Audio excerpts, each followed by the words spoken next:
Génibet, Paris-Picardie. En ce moment, profitez de 250 € de bonus de bienvenue.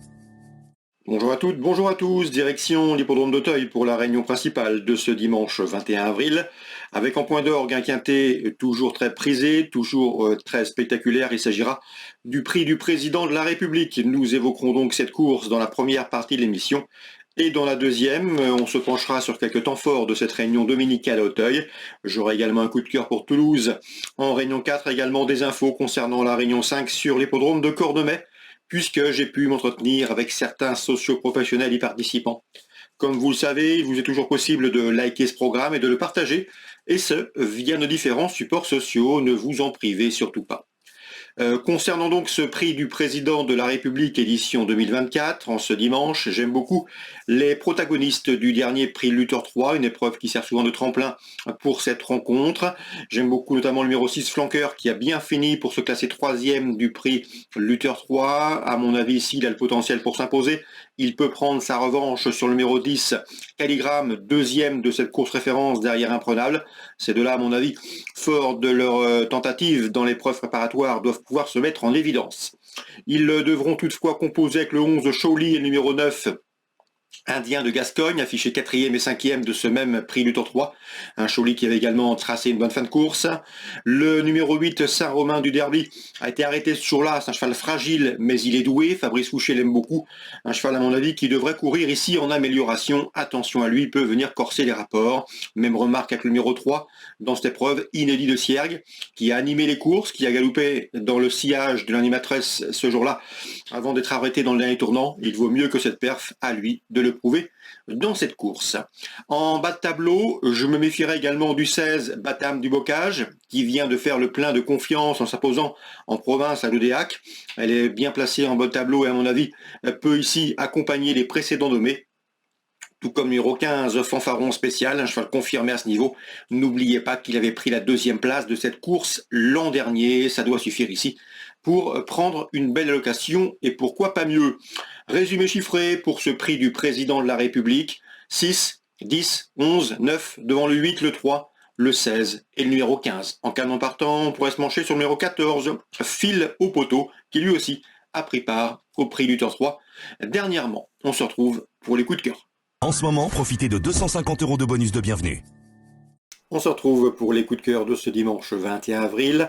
On va commencer par Auteuil, on va parler des deux temps forts de cette réunion sur l'hippodrome de la Butte-Mortemart. Dans le prix Léo Rambaud, une épreuve de groupe 2, j'aime beaucoup le 508 July Flower.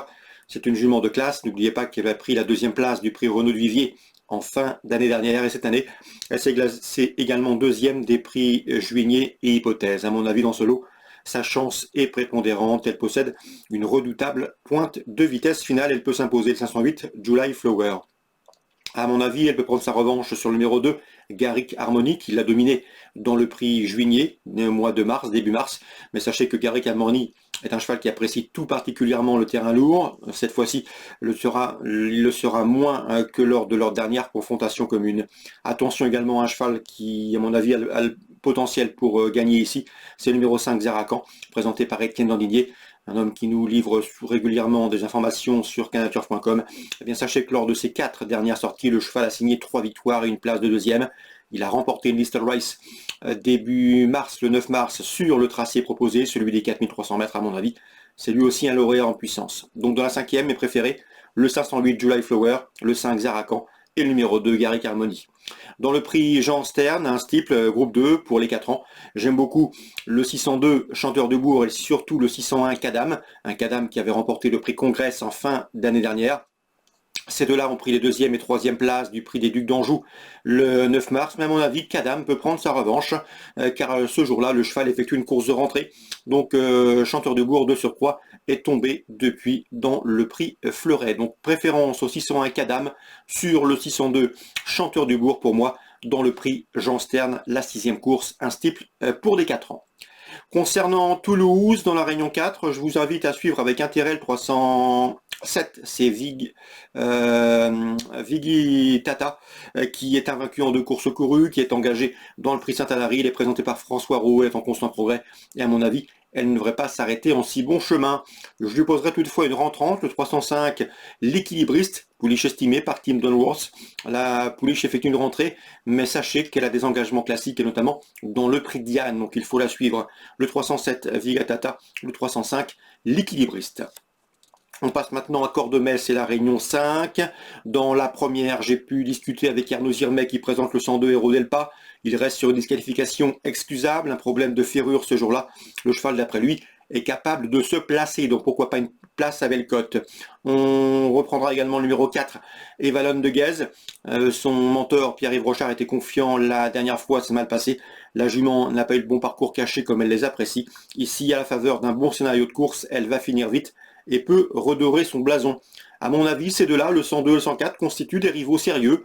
Pour le numéro 3, Habibi, déféré des 4 pieds pour cet objectif, et surtout pour le numéro 1, Hermès Aufort, lequel a prouvé qu'il avait sans conteste la pointure d'une course de cet acabit. Donc en résumé, dans la première, course autostart, préférence au 1, au 3, au 2 et au 4. Concernant Johan Lemay, il présente quant à lui Ibera, c'est le 15, vous vérifierez son numéro dans la 3e. Lors de ses 3 dernières sorties, elle a signé 2 victoires et une place de 3e, elle est restée au mieux. Le seul bémol, c'est le rendement de distance, il faudra bénéficier d'un bon parcours, d'autant qu'elle est capable d'aller devant, mais elle est également efficace d'après son mentor lorsqu'elle vient de l'arrière, elle peut faire 500 ou 1 km toute seule, elle est restée au mieux et devrait une nouvelle fois participer activement à l'arrivée, tout en sachant qu'elle aura sans doute une course intéressante dans 15 jours réservée aux femelles. Donc attention au 315, Ibera, confirmation attendue de la part de son mentor Johan Lemay dans ce 3e rendez-vous. Petit mot également sur la 5e, j'ai pu m'entretenir avec Pierrick Arnaud qui présente le numéro 9, Ikem Marvik. Le cheval a couru 2 fois, c'était 2 fois pour son entraînement. 2 disqualifications, mais des disqualifications excusables. Un mauvais numéro autostart qu'il a lors d'une précédente sortie, ensuite un apprenti qui ne l'a pas utilisé, qui l'a sollicité de manière trop brutale, et la jument Ikem avait répondu par une faute. Le cheval est bien, il n'est pas spécialement fautif, on s'attache le service d'Éric Raffin, le cheval a des références à faire valoir autre-montée, et d'après ce mentor, ce n'est pas une affaire de potentiel, son protégé d'après lui, le 509 Ikem Marvik a parfaitement les moyens de se mettre en évidence dans ce rendez-vous. Je lui poserai principalement Hispano Bello qui reste sur une victoire convaincante dans la discipline qui nous intéresse, celle du trot monté. Donc la 5e, préférence à Ikem Marvik le 9 et à Hispano Bello qui à mon avis sera son principal opposant. Voilà donc pour les différents coups de cœur, informations de ce dimanche. Je vous souhaite un très bon week-end, de très bons jeux, et on se dit à très bientôt, puisque je m'accorde quelques jours de congé. On se retrouvera sans doute dans une bonne semaine. Très bon jeu à tous. Génibet, Paris Picardie. En ce moment, profitez de 250 € de bonus de bienvenue.